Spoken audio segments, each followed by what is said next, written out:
عزیز، سارا هستم. شما را خوش آمدید میگم به این ویدیو و از شما بسیار تشکری میکنم که امی ویدیو را برای دیدن انتخاب کردین. امیدوار هستم هر جایی که هستین جور و خوب و صحت و سلامت باشین.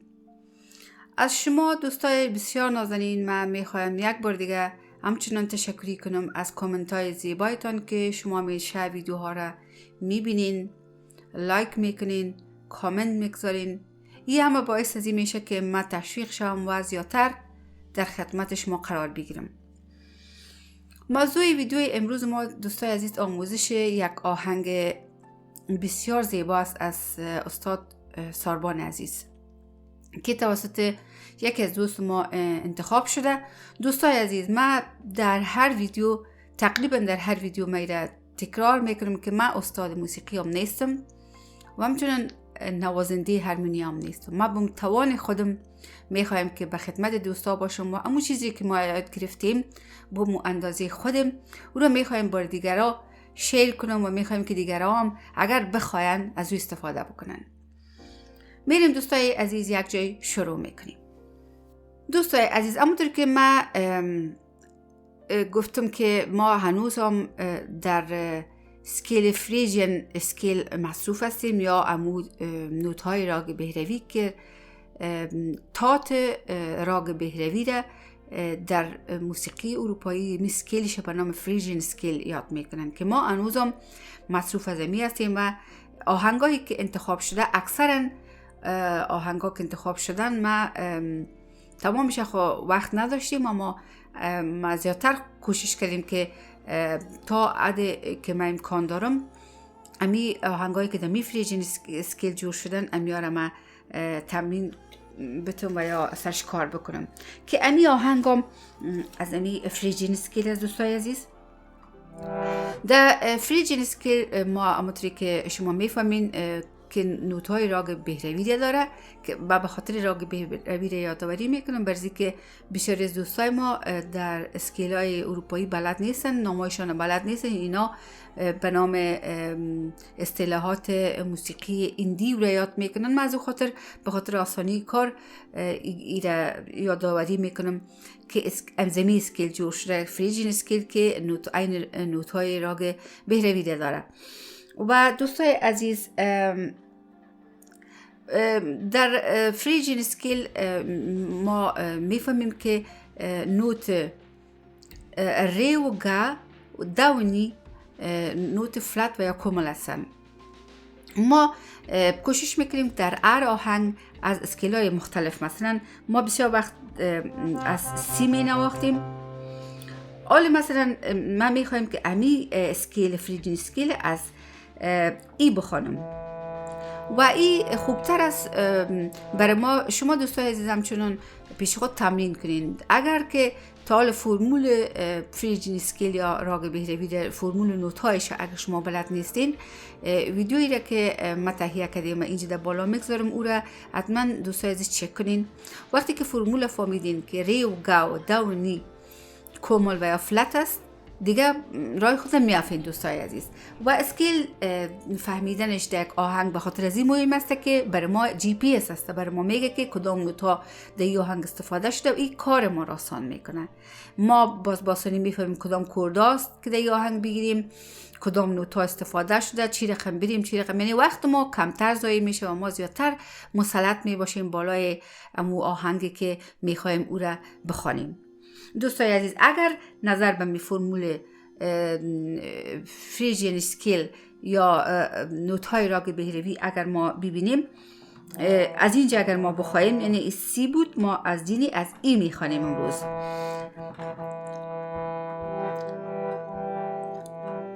سکیلش قسمی است که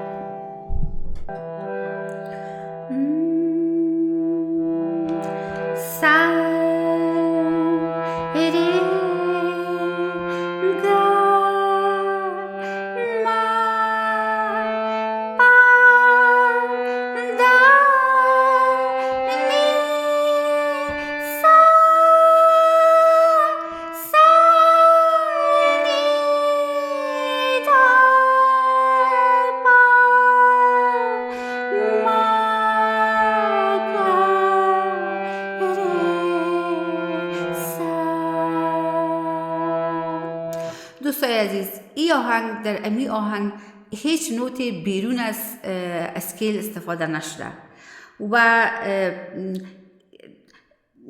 فقط در قسمت ملودیش گام شد که استفاده شده در قسمت ملودیش.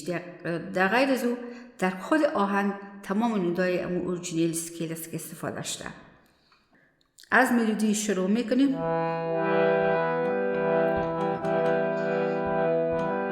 ای ماینور کورد است. از اینمی ای ماینور کورد، از اینمی اینجا آهنگ شروع میشه.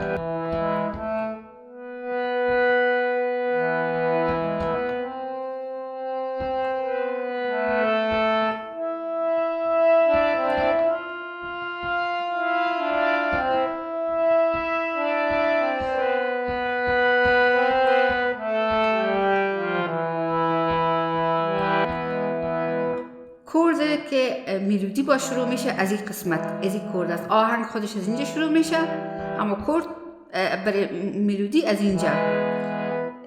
ملودیش از میجر است. این میجر کورد شروع میشه.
از دوستای عزیز ام در دیگر قسمت ها ام در شروع موسیقی این مترس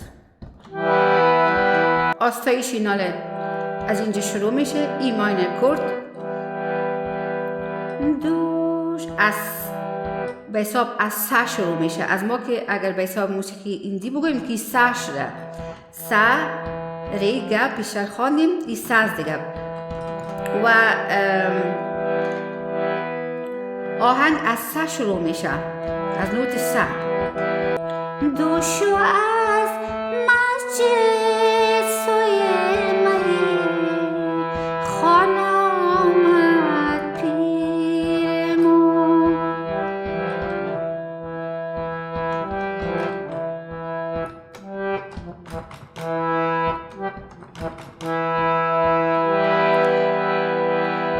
دوشو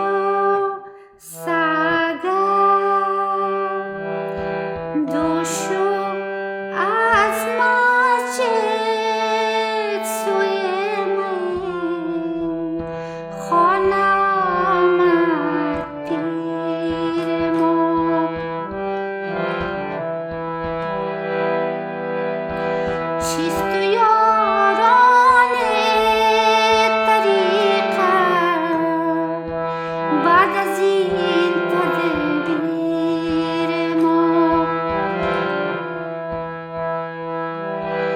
چیست یاران طریقت بعد از این تدبیر ما.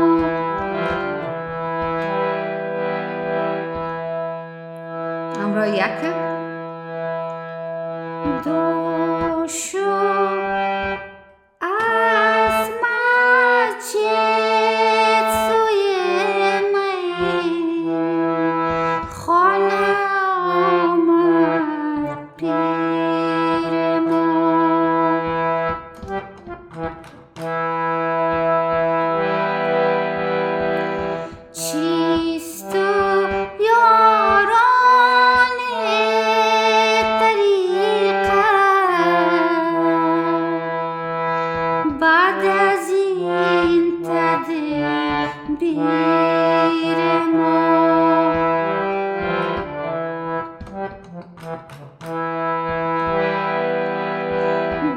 شو از مسجد سوی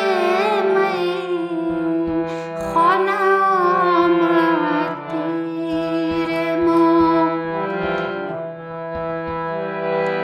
چیست یاران طریقت بعد از این تدبیر ما.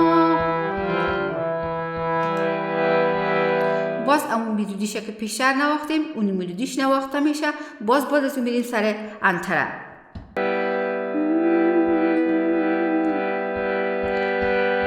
ما مریدان را به سوی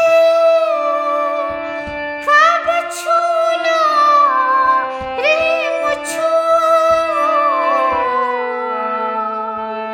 را به سوی کعبه را به سوی کعبه خمار دارد پیر ما. خمار دارد پیر ما. از سر یک بار اینجا میریم.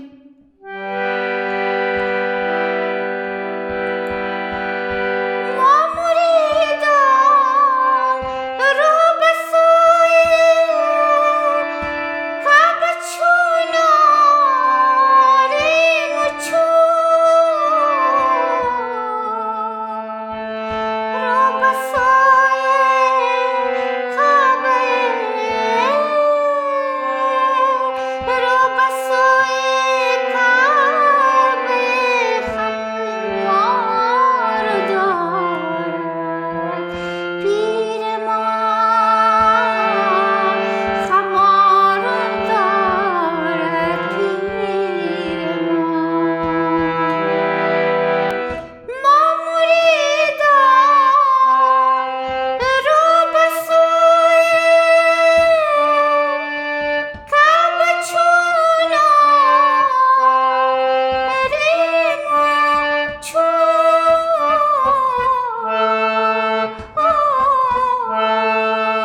اینجا دوستای عزیز یک کاتکاست که تیزی که خوانده میشه 4 تا نوت.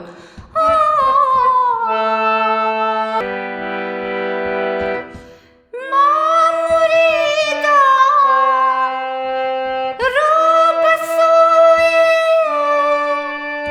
کعبه چون آریم و چون.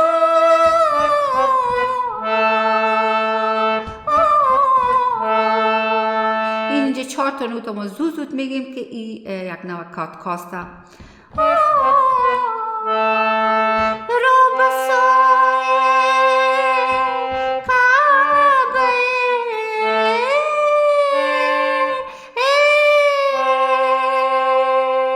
از اینجا ما دوباره به یک نوع میند است که ما از این نوت لغشیده پس دوباره اینجا بریم. شما ببینید. را به سوی کعبه را به سوی کعبه خمار دارد پیر ما. خمار دارد پیر ما.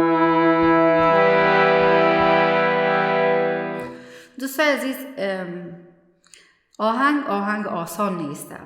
بسیار دقت کار داره و به خاطر از اینکه ما اینمی کاتکای زیر و میند زیر مقبول ادا کنیم تمام آهنگ مقبولی نمی است که ما کوشش کنیم که یاد بگیریم. من خدا کنه که به شکل درستش تشریح کرده باشم که براتون واضح باشه که ما چی میخوایم بگویم. من از خاطر یک بار دیگه ایت نشان میدم. ما مریدان را به سوی کعبه چون آریم و چون. کاتکا تیز باید 4 تا نوتا بگوییم.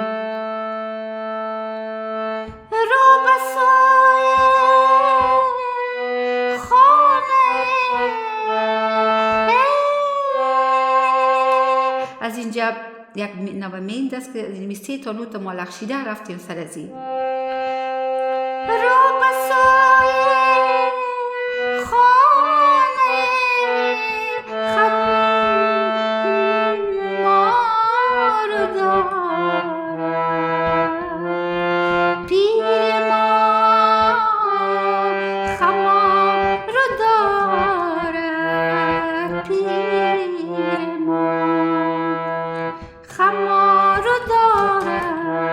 باز یک کاسین دوستای عزیز تیز باید گفته شود.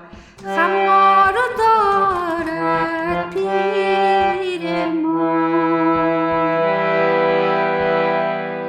دوستای عزیز این بود انتریش که اردو انتره همونطور یک رقم است و ملودی هایش هم aynı چیز است.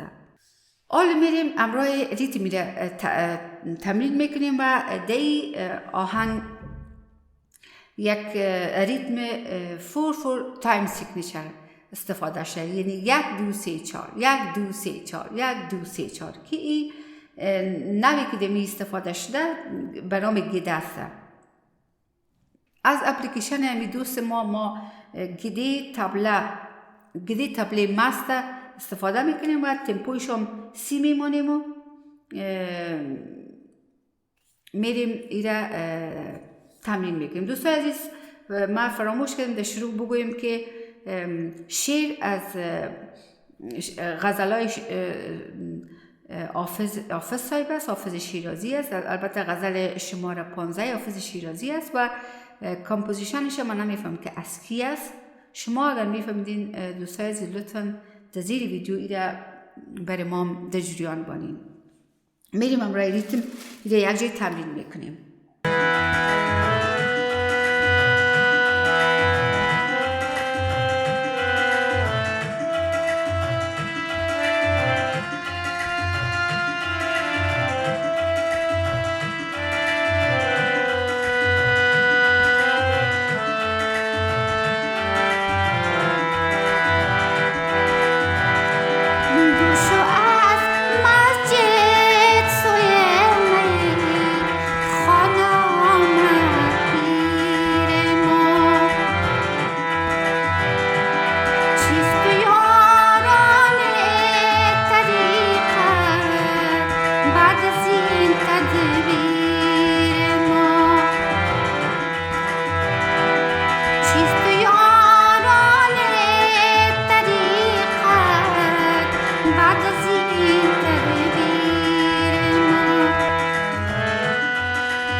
دوستای عزیز این بود موضوع ویدیو امروز ما. امیدوار هستم که ما تانسته باشم به شکل درستش را تشریح کرده باشم و شما لطفاً به بزرگواری خودتان کمی ها و کاستی های از این ویدیو را ببخشین. تا هفته دیگه دوستای بسیار نازنین، شما همه را به خدا میسپارم. بای